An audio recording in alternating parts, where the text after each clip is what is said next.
മറ്റൊരു രാജ്യത്ത് നിന്ന് വിസയ്ക്ക് അപേക്ഷിക്കാനുള്ള സൗകര്യം അമേരിക്ക നിർത്തലാക്കിയിരിക്കുകയാണ്. വിദ്യാർത്ഥി, സന്ദർശക, ജോലി വിസകൾക്ക് ഇത് ബാധകമാണ്. ഇന്ത്യക്കാർക്ക് ഇനി ഇന്ത്യയിലെ US കോൺസുലേറ്റുകൾ വഴി മാത്രമേ അപേക്ഷിക്കാനാകൂ. മറ്റ് രാജ്യത്ത് നിന്ന് അപേക്ഷിക്കാനുള്ള സൗകര്യം കോവിഡ് കാലത്താണ് ഏർപ്പെടുത്തിയത്.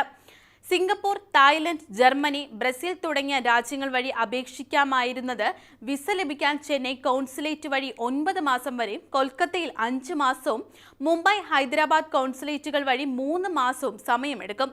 കോൺസുലേറ്റുകളിൽ പുതിയ ഡിജിറ്റൽ സ്ക്രീനിംഗ് പ്രോട്ടോകോൾ വന്നതോടെയാണ് നടപടിക്രമങ്ങൾക്ക് കൂടുതൽ സമയമെടുക്കുന്നത്. കാലതാമസം നേരിടുന്നതിനാൽ വിദ്യാർത്ഥികളാണ് മൂന്നാം രാജ്യം വഴിയുള്ള സൗകര്യം കൂടുതലും ഉപയോഗപ്പെടുത്തുന്നതിൽ. സ്വന്തം രാജ്യത്ത് US വിസ ഓഫീസ് പ്രവർത്തിക്കാത്ത സാഹചര്യമെങ്കിൽ മാത്രം മറ്റു രാജ്യങ്ങളിൽ നിന്ന് അപേക്ഷിക്കാമെന്ന് സ്റ്റേറ്റ് ഡിപ്പാർട്ട്മെന്റ് ഉത്തരവിൽ പറയുന്നു. നിലവിൽ വിദേശത്തെ നടപടിക്രമങ്ങൾ തുടങ്ങിയവർക്ക് അവ റദ്ദാക്കേണ്ടി വരും. 14 വയസ്സിന് താഴെയുള്ളവരും 79 വയസ്സിന് മുകളിലുള്ളവരും വിസ അപേക്ഷയുമായി ബന്ധപ്പെട്ട അഭിമുഖത്തിന് നേരിട്ട് വരേണ്ടെന്ന ഇളവും പിൻവലിച്ചു. കോഴ്സുകൾക്ക് ആനുപാതികമായി നിശ്ചിതകാല വിസ നൽകാൻ നേരത്തെ തീരുമാനിച്ചിരുന്നു. PhD പോലെ കൂടുതൽ സമയം ആവശ്യമുള്ളവർ വിസ കാലാവധി നീട്ടുകയും വേണം.